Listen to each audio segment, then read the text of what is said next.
Support for NPR comes from NPR stations. Other contributors include the Corporation for Public Broadcasting and the estate of Joan Croft, whose bequest serves as an enduring investment in the future of public radio, and the John B. and Catherine T. MacArthur Foundation at macfound.org. This is All Things Considered from NPR News. I'm Ari Shapiro. And I'm Audie Cornish. The articles have been passed, and after weeks of waiting and wrangling, House managers have been appointed. This sets the stage for the Senate impeachment trial of President Trump starting next Tuesday. Today, House Speaker Nancy Pelosi named 7 House managers, the prosecution team, who will make the case against the president during the trial. Judiciary Committee Chairman Jerry Nadler summarized the crux of their argument this way. This trial is necessary because President Trump gravely abused the power of his office when he strong-armed a foreign government to announce investigations into his domestic political rival. For more on this process, NPR's Tim Mack is in the studio. Welcome back. Hey there. Let's start with the impeachment managers. What do we know about them?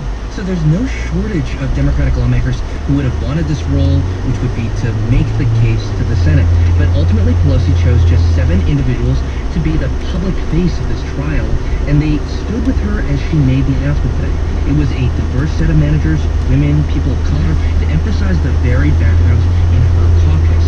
So you have some choices that are more obvious, like House Intelligence Committee Chairman Adam Schiff and House Judiciary Chairman Jerry Nadler, and there's Congresswoman Zoe Lofgren, who is taking part in her 3rd impeachment process. She was a staffer in the House Judiciary Committee during the Nixon impeachment proceedings. Pelosi explained her reasoning for her choices this way. The emphasis is on litigators. The emphasis is on comfort level in the courtroom. The emphasis is making the strongest possible case to protect and defend our Constitution, to seek the truth for the American people. So she also appointed Hakeem Jeffries, a former litigator in private practice and a top Pelosi lieutenant. There's Val Demings, the former chief of police for Orlando, and Sylvia Garcia, a former Houston municipal judge. One surprise, though, is the appointment of freshman Congressman Jason Crow. He is not on the House Judiciary or Intelligence Committees. He is a lawyer, but he was also a former Army Ranger and a veteran of the wars in Iraq and Afghanistan, so he has a basis to talk about the national security elements of this trial. Even as things are proceeding to the trial, new evidence was released by the House Intelligence Committee. What was it? Well, so an associate of Rudy Giuliani, the president's personal lawyer, provided a series of documents to the House Intelligence Committee. Now, that associate's name is Lev Parnas, and he's already been indicted in New York for alleged campaign finance violations. Parnas's documents seem to suggest that former U.S. Ambassador to Ukraine, Marie Yovanovitch, may have been under surveillance by individuals linked to Giuliani. Also, separately in a note handwritten by Parnas, it appears he wrote down one of his tasks, quote, get Zelensky to announce that the Biden case will be investigated.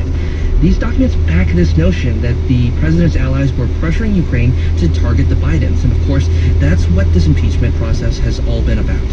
What are the next steps? Well, so as early as Thursday morning, the impeachment managers will read the impeachment articles on the Senate floor. And later that day, we expect that the Senate will proceed to deal with the articles summoning Chief Justice John Roberts.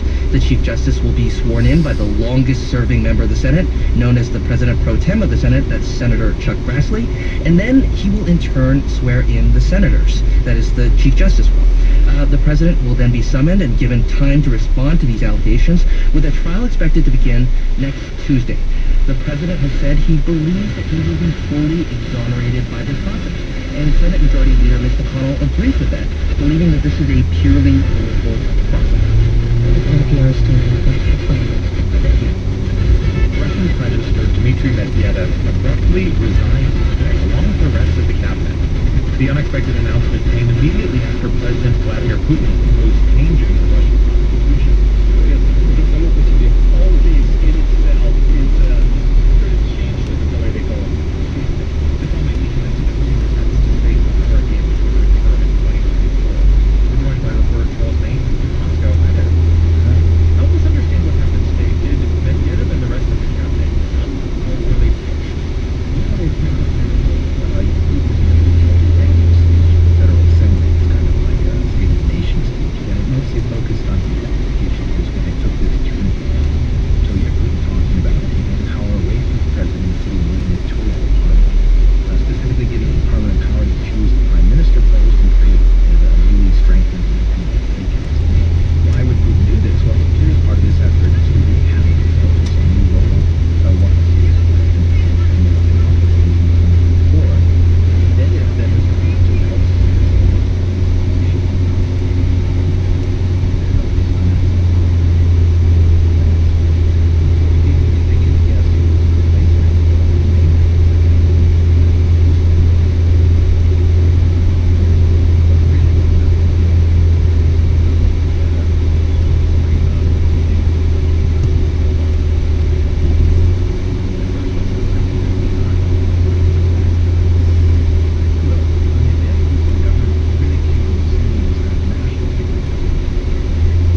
like the president is above it all. But it's not just about domestic politics. U.S. national security is at the heart of the matter. The global perspective on impeachment, next time on The World. The World begins at 8 this evening on WHYY-FM. Presenting A Mother's Ride, a powerful 38-minute solo ballet set to Igor Stravinsky's iconic Rite of Spring. A Mother's Ride explores one mother's journey through the stages of grief after her son's murder by police. Created by the Black Iris Project, a collaborative that creates contemporary ballet works that celebrate diversity and Black history. One performance only, January 23rd at 6 p.m. Tickets at deafart.org.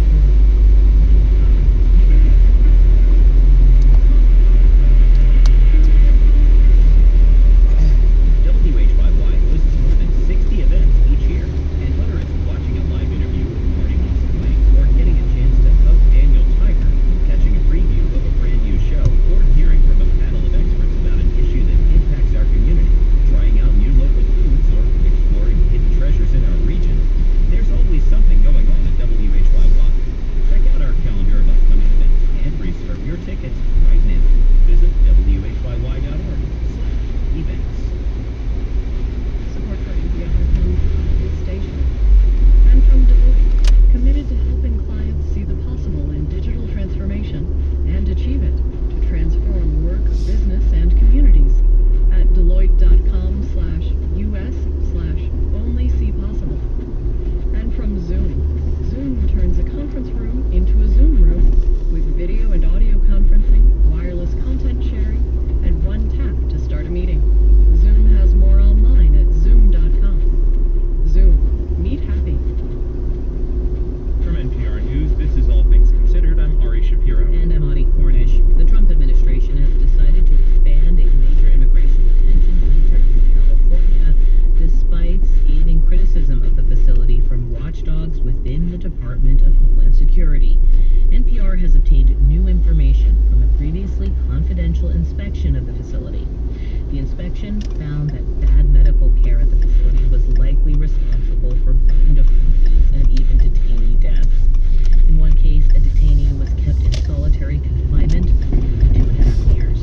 Tom Dreisbach is an investigative reporter for NPR's Embedded podcast. Welcome back to the program, Tom. Thanks for having me. So, Tom, tell us what you've been able to learn about this facility, because it was already problematic, right? And it sounds like you found out even more information. Right, so this is the Adelanto ICE Processing Center in Southern California. It's one of the biggest immigration detention centers in the country, holds about 2,000 detainees, most of whom have no criminal record. And it has come under intense scrutiny in the past, but this report that we obtained goes far beyond that. It was written by experts for the Department of Homeland Security Office for Civil Rights and Civil Liberties. That's a watchdog office inside the government. And they did an inspection of the facility in late 2017 and found many problems.